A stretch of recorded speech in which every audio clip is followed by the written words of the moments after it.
সপ্তম অধ্যায় ভগবদ গীতায় আপনারা অধ্যয়ন করে আসছেন। এই অধ্যায়ে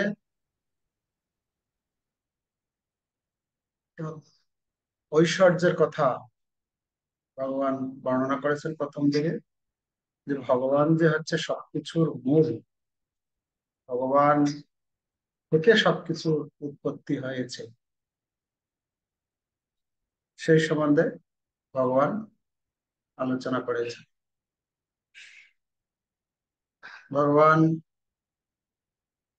এখানে আলোচনা করেছেন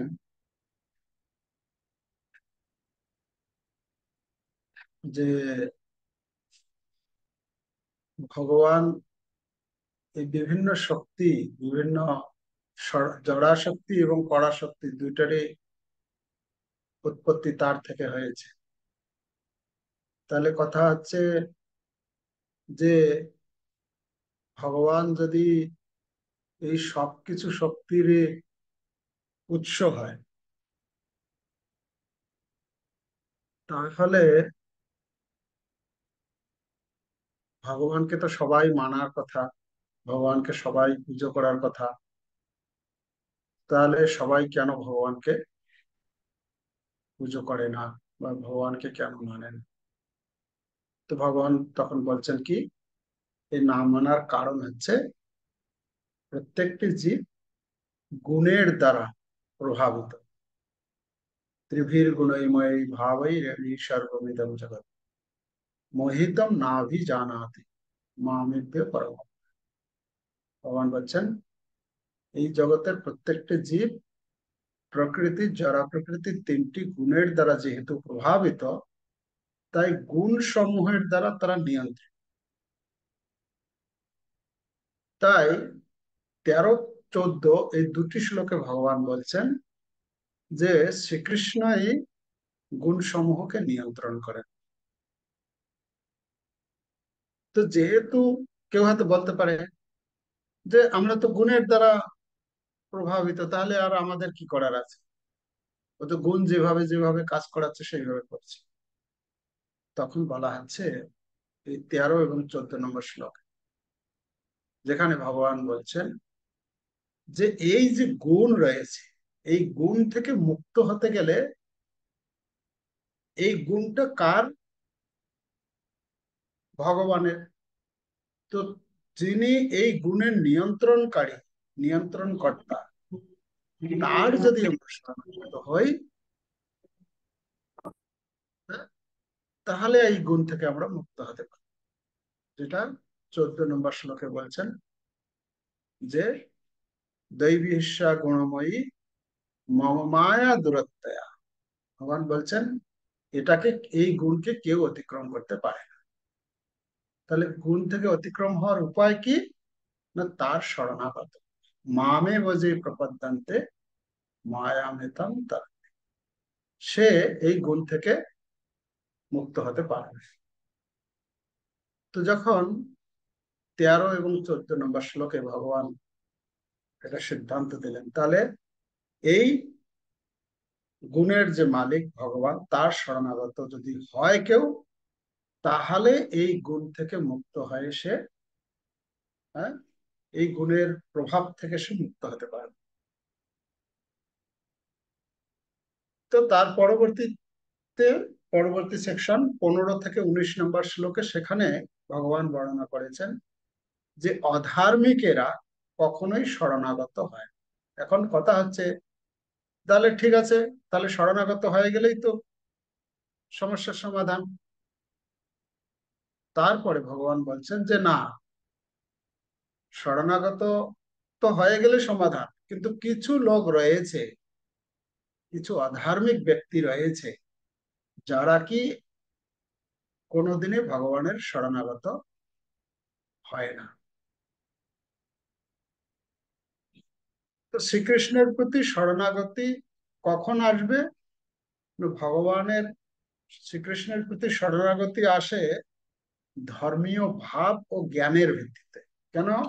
যতক্ষণ পর্যন্ত আমাদের জ্ঞান না হবে, ততক্ষণ পর্যন্ত আমরা ভগবানের শরণাগত হব না। তো ভগবান 15 নম্বর শ্লোক থেকে 19 নম্বর শ্লোকের সেই জ্ঞানের সম্বন্ধে বলছেন, যেটা 15 নম্বর শ্লোকে বলেছেন যারা অধার্মিক, যারা ভগবানের শরণাগত হয় না, তাদেরকে ভগবান কি বলছেন, তারা হচ্ছে দুষ্কৃতী। এই দুষ্কৃতী কত রকমের আছে? এই দুষ্কৃতী ভাবপূর্ণ ব্যক্তি হচ্ছে কি কি, নমাং দুষ্কৃতী নমুরা, যে সেই দুষ্কৃতি সম্পন্ন ব্যক্তিরা আমাকে, আমার শরণাগত হয় না। তারা হচ্ছে কি কে, নমাং দুষ্কৃতি নমুরা প্রপদ্যন্তে নরাধমা মায়ায় অপহৃত জ্ঞানা আসুরম ভবমাশ্রিত। যারা নরাধম, যারা মায়ার দ্বারা জ্ঞান যাদের অপহৃত হয়েছে, যারা আসুরী ভাব সম্পন্ন, আর আর হচ্ছে আহ মানে মৌঢ়, নরাধম, তারপরে মায়া অপহৃত জ্ঞানা, আর আসুরী ভাব সম্পন্ন, এই 4 ধরনের। তারা কি, তারা আমার শরণাগত হয় না, ভগবান বলছেন। তাহলে সেটা বলার পরে ভগবান বলছেন যে এছাড়া আর কিছু, আর যারা রয়েছে, এই 4 ধরনের লোক ছাড়া, মূঢ়, নরাধম, মায়া অপহৃত জ্ঞানা আর আসুরী ভাবাপন্ন, এই 4 ধরনের ব্যক্তি ছাড়া বাকি যারা আছে তারা আমার শরণাগত হয়। তো তারা কারা? তারা হচ্ছে 16 নম্বর শ্লোকে বলছেন যে আর্ত জিজ্ঞাসু জ্ঞানী। আচ্ছা, 4 ধরনের দুষ্কৃতি 15 নম্বর শ্লোকে বলেছে, 4 ধরনের দুষ্কৃতি ভাবাপন্ন ব্যক্তি। এবারে 16 নম্বর শ্লোকে বলছেন, আচ্ছা দুষ্কৃতি তো তারা ভগবানের শরণাগত হয় না। 16 নম্বর শ্লোকে বলছেন যে সুকৃতিমান সম্পন্ন যারা, যারা সুকৃতি সম্পন্ন, তারা ভগবানের শরণাগত হয়। তারা কারা? তারা হচ্ছে 4 ধরনের, আর্ত, জিজ্ঞাসু, আর্ত অর্থার্থী, জিজ্ঞাসু এবং জ্ঞানী। তাহলে তাদের কথা বলছে 16 নম্বর শ্লোক। এখন 17 নম্বর শ্লোক থেকে বলছেন যে 4 ধরনের, 4 প্রকার যে ধার্মিক ব্যক্তির মধ্যে, এই যে 4 প্রকার ধার্মিক যে ব্যক্তির কথা বলা হলো, এর মধ্যে শ্রেষ্ঠ কে? হ্যাঁ, 16 নম্বর শ্লোকে 4 ধরনের ব্যক্তি যারা ভগবানের শরণাগত হয়, আর্ত অর্থার্থী, জিজ্ঞাসু, জ্ঞানী। 17 নম্বর শ্লোকে বলা হচ্ছে এই 4 জনের মধ্যে কে শ্রেষ্ঠ। তো কে শ্রেষ্ঠ? ভগবান উত্তর দিয়েছেন এই 4 ধরনের মধ্যে যারা জ্ঞানী তারা হচ্ছে শ্রেষ্ঠ। যারা জ্ঞানী তারা শ্রেষ্ঠ। তো এখানে এই জ্ঞানী ভক্ত যে শ্রেষ্ঠ,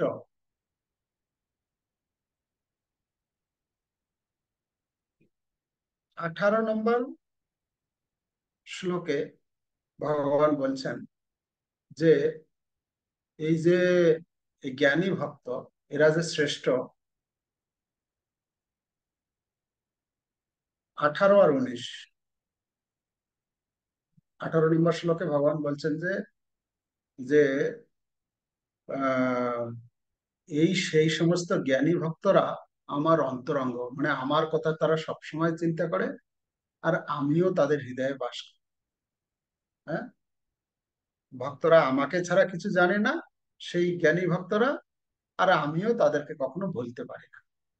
এটা হচ্ছে জ্ঞানী ভক্তের সঙ্গে ভগবানের সম্পর্কটা কি, সেই কথাটা 18 নম্বর শ্লোকে বলছেন। 19 নম্বর শ্লোকে ভগবান বলছেন এইরকম জ্ঞানী ব্যক্তি, এইরকম মহাত্মা, এরা হচ্ছে অত্যন্ত দুর্লভ। এরা অত্যন্ত দুর্লভ। হ্যাঁ, এবারে 19 নম্বর শ্লোকে বর্ণনা করার পর সেখানে রেখে দিয়েছেন ভগবান 20 নম্বর থেকে 25 নম্বর শ্লোকে আলোচনা তুলে ধরেছেন যে আমরা আগে এ পর্যন্ত 19 নম্বর শ্লোক পর্যন্ত আলোচনা শ্রবণ করেছি। কিছু ভক্ত ভগবানের শরণাগত হয়, কিছু ভক্ত ভগবানের শরণাগত হয় না। এখন 19 নম্বর শ্লোক পর্যন্ত বলার পর ভগবান বলছেন যে কিছু লোক রয়েছে যারা হচ্ছে নাস্তিক, যে শ্রীকৃষ্ণের সম্বন্ধে তাদের কোনো জ্ঞান নেই বলে তারা তার আরাধনা করে। তারা কারা? তাদের সম্বন্ধে ভগবান বলবেন যে তার আগে আর এক ক্যাটাগরির লোকের কথা হচ্ছে। এখন কথা হচ্ছে কিছু লোক তো ভগবানের আরাধনা করে না, যেরকম আমরা কত 15 নম্বর শ্লোকে পেলাম যে এরা ভগবানের আরাধনা করে না, দুষ্কৃতি সম্পন্ন। হ্যাঁ, এই 4 ধরনের দুষ্কৃতি সম্পন্ন ব্যক্তি ভগবানের আরাধনা করে না, এটা হচ্ছে নাস্তিক। ঠিক আছে, এই নাস্তিকেরা ভগবানের সম্বন্ধে যেহেতু জ্ঞান নেই তাই তারা ভগবানের আরাধনা করে না।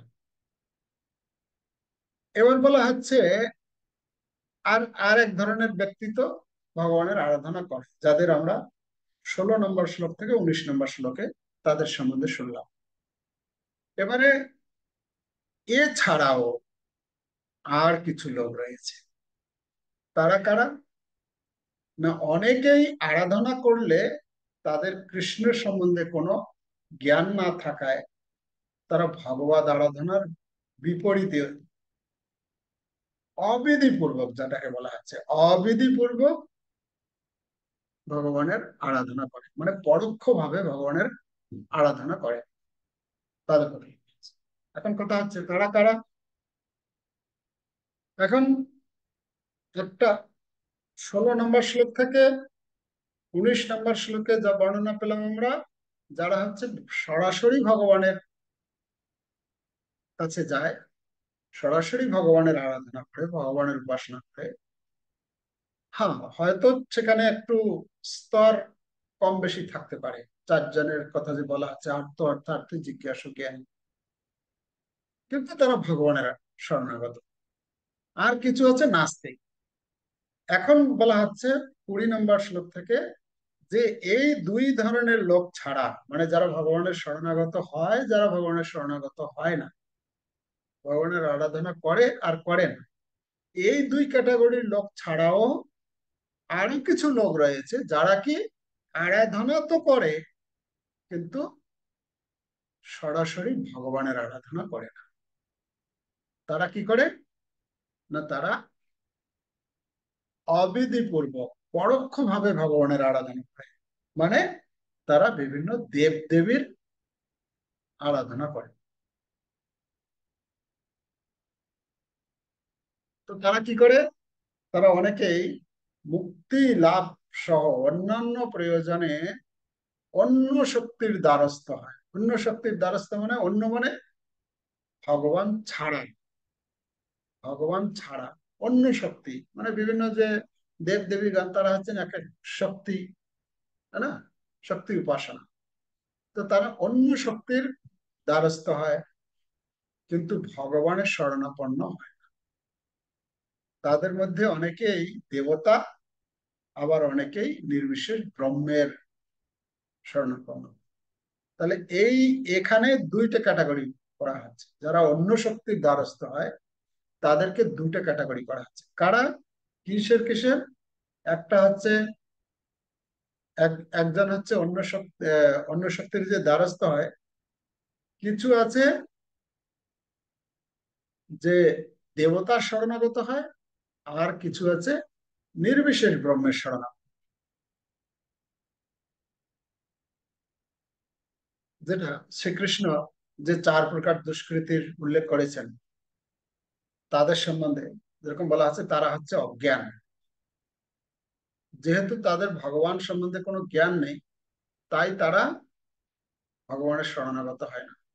এখন তিনি আরেক শ্রেণীর লোকের কথা বলবেন, যারা শরণাপন্ন হয় কিন্তু অতি অল্প জ্ঞান থাকায় তারা শরণাপন্ন হয়, কিন্তু অবিধিপূর্বক। ঠিক আছে, তাহলে অবিধিপূর্বক কোনটা? এই 20 থেকে 23 নম্বর শ্লোকে ভগবান এই জন্য দেব উপাসনা যারা করে তাদের সম্বন্ধে বলছেন যে কামৈ তৈস্তৈ হৃত জ্ঞানা প্রপদ্যন্তে অন্য দেবতা মানে অন্য শক্তির শরণাগত হচ্ছে। তারা ভগবানের শরণাগত হওয়ার কথা, কিন্তু ভগবানের শরণাগত হচ্ছে না, অন্য দেবতা, অন্য বিভিন্ন দেব দেবী। যে যার মানে কি বলে গুণ এবং স্বভাব অনুসারে সেই দেবতার উপাসনা তারা করে। তারা কিসের জন্য করে? না জড় কামনা বাসনার দ্বারা যাদের বুদ্ধি অপহৃত হয়েছে, কামস্তৈত জ্ঞান, জ্ঞানটা অপহৃত হয়ে গেছে কিসের দ্বারা? কামনা বাসনার দ্বারা। তাদের ভেতরে কামনা বাসনার ইচ্ছাটা এত প্রবল, তাদের সেই বুদ্ধিটাই অপহৃত হয়ে গেছে। যার ফলে যে ভগবানের আরাধনা করার কথা, ভগবানের আরাধনা না করে তারা অন্য দেবতার উপাসনা করে। যার ফল হচ্ছে কি? ফল হচ্ছে অত্যন্ত সীমিত, হ্যাঁ, সীমিত এবং অনিত্য। অন্তবত্ত ফলম তেষাম তদ্ভবতি অল্প মেধসা। হ্যাঁ, ভগবান বলছেন যে তাদের যে ফলটা অন্তবাদ, মানে কিছু সময়ের জন্য সেই ফলটা থাকে, অনিত্য, সীমিত। এখন ভগবান বলছেন সেই উপাসনার ভিত্তিটা কি তাদের?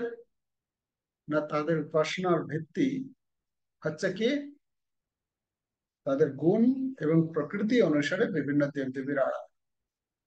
এখন ভগবান এখানে বলছেন এই যে তারা আরাধনা করে, তাদের মূল সমস্যাটা কি?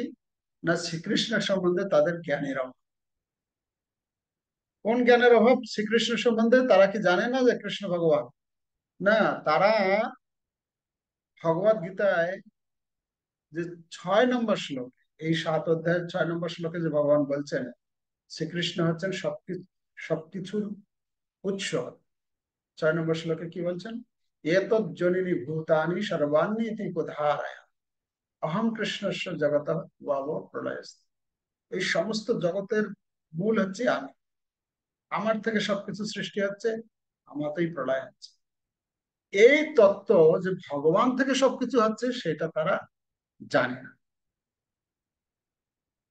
তো 21 নম্বর শ্লোকে সেখানে ভগবান বলছেন এই জন্য যে দেব উপাসনা করতে দিয়ে কৃষ্ণ জীবের বিশ্বাস, ভগবান বলছেন তারা তো কি বলে, তাদের যে যে দেবতার উপাসনা করবে সেই উপাসনা করতে গেলে তার একটা বিশ্বাস লাগবে। তো যেরকম আমরা 17-18 নম্বর শ্লোকে পেলাম যে যারা জ্ঞানী ভক্ত তারা কি করে? তারা ভগবানের চিন্তা ছাড়া, ভগবান ছাড়া তারা অন্য কিছু চিন্তা করে না। কিন্তু এখানে দেব উপাসকেরা কি করে? না, দেব উপাসকেরা তাদের যে দেবতার পুজো করে সেই দেবতার পুজো করতে গিয়ে তাদের যে অবিচল একটা শ্রদ্ধা থাকার কথা, বিশ্বাস থাকার কথা, সেটা তাদের থাকে না। এই জন্য আমরা দেখি অনেক সময় অনেক দেব দেবদেবীর উপাসকেরা আজকে এই দেবতার পূজা করে, কালকে আর এক দেবতার, পরশু দিন আর এক দেবতার করে, তারপরের দিন আর এক দেবতা। মানে তাদের যে ভক্তি, সেই দেবতার প্রতি যে শ্রদ্ধা, সেটা স্থির নয়, আজকে একজনের করে কালকে আরেক। ভগবান বলছেন যে যতক্ষণ পর্যন্ত এই দেবদেবীর উপাসনা করছে তারা, যদি স্থিরভাবে সেই দেবতার পুজো, সেই দেবতাকে সন্তুষ্ট করতে না পারে, তাহলে তো ফল পাবে কি করে? যেহেতু ফল পাবে না, তাই আমি কি করি, সেই সেই সমস্ত উপাসকদের হৃদয়ে একটু শ্রদ্ধা দিয়ে দিই, যাতে করে যে যে দেবতার উপাসনা করছে, সেই দেবতার উপাসনা যেন সে ঠিক ঠিক ভাবে করতে পারে, মানে সেখান থেকে যেন পালিয়ে না যায়। হ্যাঁ, আজকে এই পার্টিতে, কালকে ওই পার্টিতে, হ্যাঁ এই পার্টি কিছু পাচ্ছি না তো ওই পার্টিতে চলে গেলাম। ভগবান বলছেন এটা ভালো না। যেখানে আছো সেখানে একটু মন দিয়ে করো, তাহলে কিছু পাবে। হ্যাঁ, আমি আজকে যে দেবতার উপাসনা করছি, সেটা যদি মন দিয়ে করি, তাহলে কি হবে, সেই দেবতার কাছ থেকে আমি কিছু পাবো। তো ভগবান এই জন্য বলছে, জো জো জাং জাং তনু, তনু মানে, তনু মানে হচ্ছে রূপ, যে রূপের উপাসনা করে।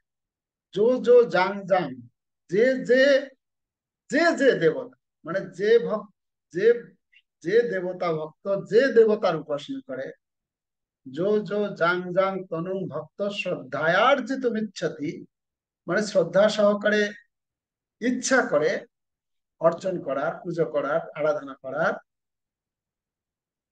তো আমি কি করি, জো জো জাং জাং তনুং ভক্ত শ্রদ্ধায়ার্চিত ইচ্ছতি, তস্য তস্য অচলাম শ্রদ্ধা। তস্য মানে তার, তার ভেতরে আমি কি করি, অচলাম শ্রদ্ধা মানে অচলা শ্রদ্ধা প্রদান করি, যার ফলে তস্য তস্য অচলাম শ্রদ্ধা তামে বিদধাম্য, আমি সেই অচলা শ্রদ্ধা তাদের ভেতরে প্রদান করি, যার ফলে সেই দেবতার ভক্ত সেই দেবতার কাছে যেন শ্রদ্ধাটা থাকে এবং প্রতিদিন যেন পুজো করে, তার মন যাতে অন্য দিকে চলে না যায়। আচ্ছা, ভগবান বলছেন যে আমি শ্রদ্ধাটা তো দিই, তো শ্রদ্ধা সহকারে পুজো করলো, তো পুজো করার পর তো সেই দেবতার তো উচিত তোকে কিছু দেওয়া। তো বলছেন সেই দেবতা যে, এই এই দেবতা এত অপারগ, মানে তার ভক্তকে যে কিছু দিবে, সেটা তারা দিতে পারে না। তো সেই ফলের ব্যাপারে কি বলছেন ভগবান, না সেই দেবতা দেব উপাসকেরা কি করে,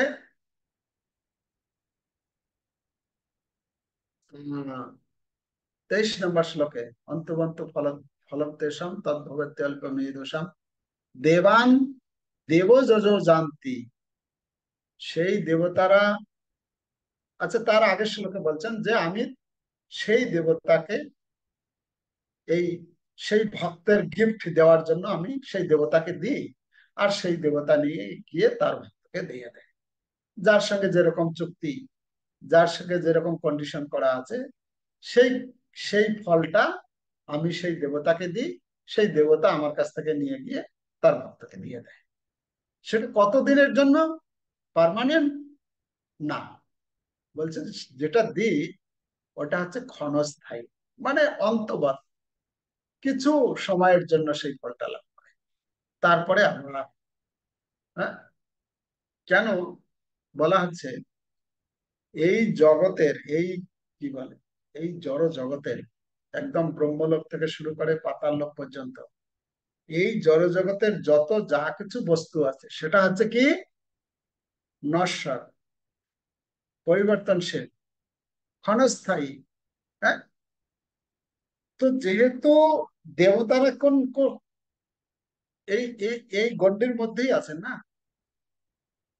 তো যেহেতু দেবতারা এই গণ্ডির মধ্যেই আছেন, এই এই 14টা লোকের মধ্যেই আছেন, তো তাদের দ্বারা দেওয়া যে ফল হবে সেটা কি হবে, সেটাও নশ্বর হবে,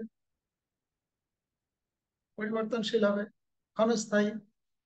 তো ভগবান এই জন্য বলছেন আহ সেই সমস্ত যে ফল সেটা হচ্ছে ক্ষণস্থায়ী।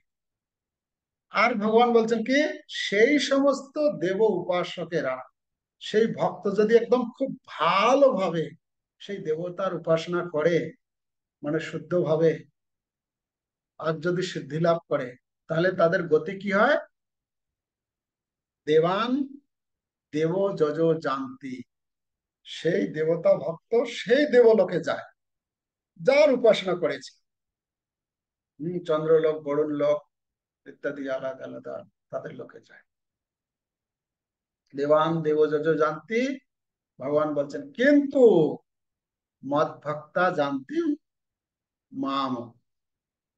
ভগবান ওখানে একটা নিজের কথা লাগিয়ে দিয়েছেন।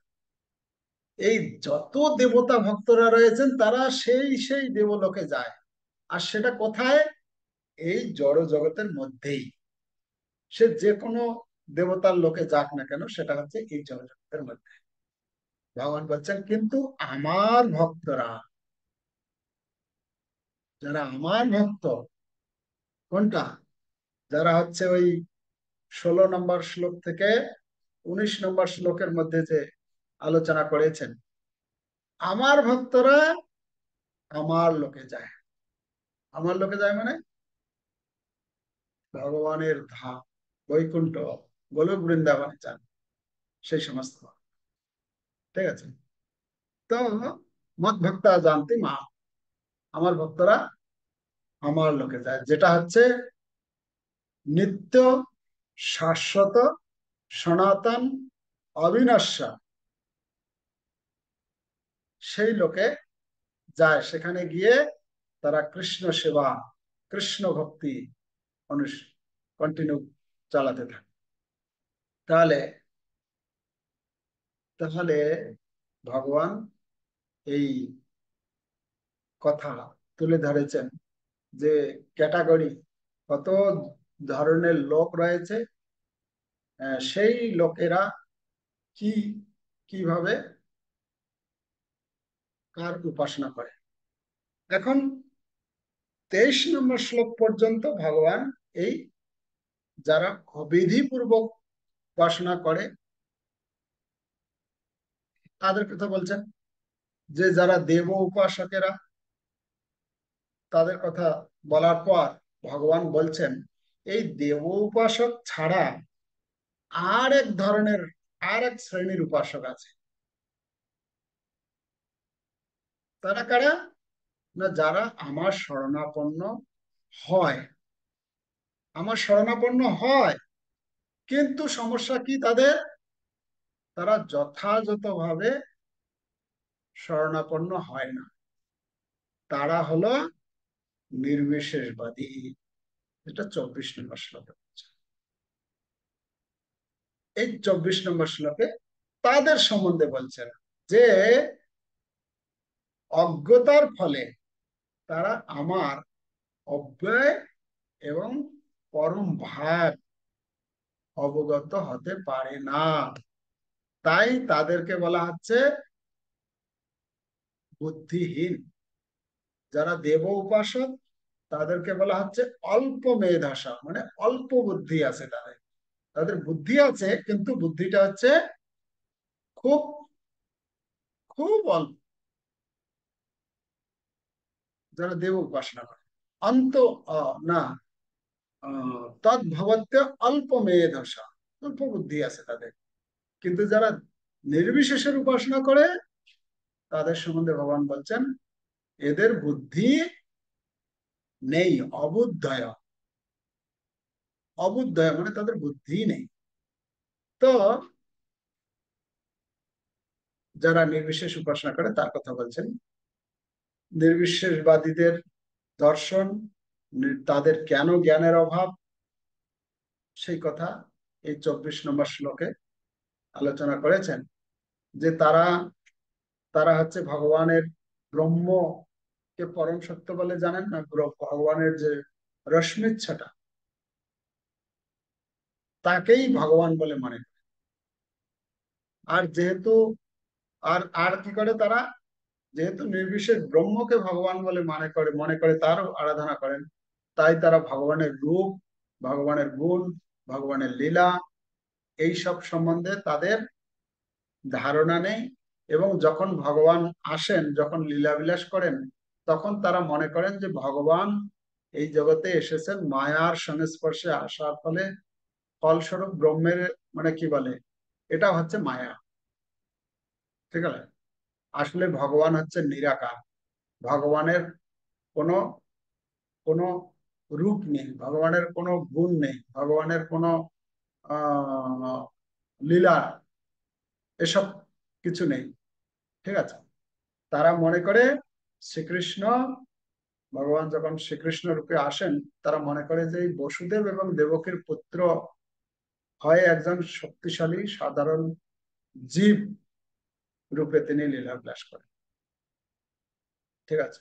ভগবানের অরিজিনাল রূপ হচ্ছে নিরাকার, নির্বিশেষ। তাদের যেহেতু জ্ঞানের অভাব, কোন জ্ঞানের অভাব? না, তারা শ্রীকৃষ্ণকে নিত্য শাশ্বত পরমেশ্বর ভগবান বলে জানে না। হ্যাঁ, হ্যাঁ, হ্যাঁ। তারা ভগবান বলে জানে না। 24 নম্বর শ্লোকে বলছেন, 25 নম্বর শ্লোকে বলছেন, ভগবান বলছেন আমি যে অজ, মানে আমি জন্মরহিত, আর আমি যে অচ্যুত, আমি অভ্রান্ত, সেটা সম্বন্ধে তারা জানে না। আর 26 নম্বর শ্লোকে বলেছেন আমি যে হচ্ছে ত্রিগুণের অতীত, আমি যে ভূত, ভূত বর্তমান এবং ভবিষ্যৎ, মানে অতীত বর্তমান এবং ভবিষ্যৎ সম্বন্ধে সবকিছু জানি, কিন্তু আমাকে তারা জানতে পারে না। মানে নাহং, মানে বেদাহং সমতীতানি বর্তমানানি চার্জুন, ভবিষ্যানি চ ভূতানি মাম তু বেদ না কশ্চন। হ্যাঁ, তো এভাবে ভগবান 24, 25 এবং 26 এই কয়েকটি শ্লোকে আহ, তিনি বর্ণনা করেছেন যে যারা নির্বিশেষবাদী তারা আমাকে জানতে পারে না। নাহং প্রকাশ, আর আমিও তাদেরকে যে নিজেকে প্রকাশ করি না। নাহং প্রকাশ সর্বস্ব যোগ মায়া সমাপ, আমি আমাকে নিজেকে যোগ মায়ার দ্বারা আবরণ, আচ্ছাদিত করে রাখি, তাই তারা আমাকে জানতে পারে না। এর পরবর্তী সেকশন আপনারা অধ্যয়ন করছেন, কন্টিনিউ করুন, করবেন আপনারা।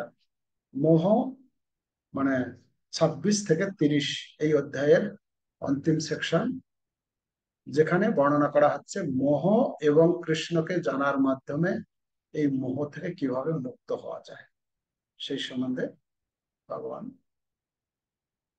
জ্ঞান প্রদান করেছে। ঠিক আছে?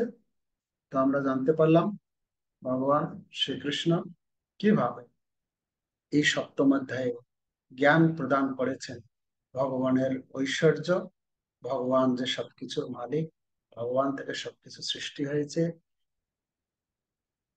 এসব জেনে সকলের ভগবানের শরণাগত হওয়ার কথা। তারপরে বলেছেন যে কেন ভগবানের শরণাগত হয় না, সেই সম্বন্ধে বলেছেন যে গুণের দ্বারা প্রভাবিত হওয়ার ফলে। আর বর্ণনা করেছেন যে কিছু গুণের দ্বারা, ওকে, তো গুণের দ্বারা প্রভাবিত হওয়ার ফলে ভগবানের শরণাপন্ন হয় না। কিন্তু গুণের দ্বারা আমরা প্রভাবিত, তাহলে আমরা কিভাবে গুণমুক্ত হব? না, যিনি এই গুণের কন্ট্রোলার, যিনি গুণকে নিয়ন্ত্রণ করছেন, তার শরণাগত হওয়া উচিত। এই শরণাগত যে কিছু ব্যক্তি ভগবানের শরণাগত হয়, কিছু ভগবানের শরণাগত হয় না।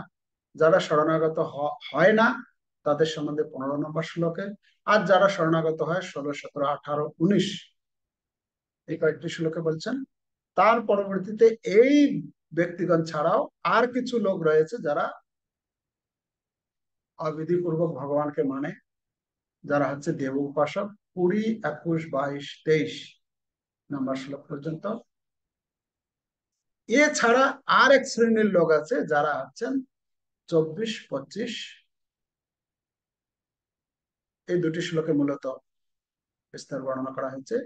এবং 26, 27, 28, 29, 30 এই এই অন্তিম সেকশন, যেখানে ভগবান বর্ণনা করেছেন মোহ কিভাবে মোহিত হয়ে থাকে। 27 নম্বর শ্লোকে বলছেন কিভাবে এই জগৎ মোহিত হয়ে থাকে, আর এই মোহ থেকে মুক্তির উপায় কি, সেই সম্বন্ধে অন্তিম সেকশন। হরে কৃষ্ণ কৃষ্ণ কৃষ্ণ হরে হরে, হরে রাম রাম রাম হরে হরে। जगद्गुरु श्रील प्रभुपाद की जय। समवेत भक्तवृंद की जय। गौर प्रमानंदे हरि हरि बोल।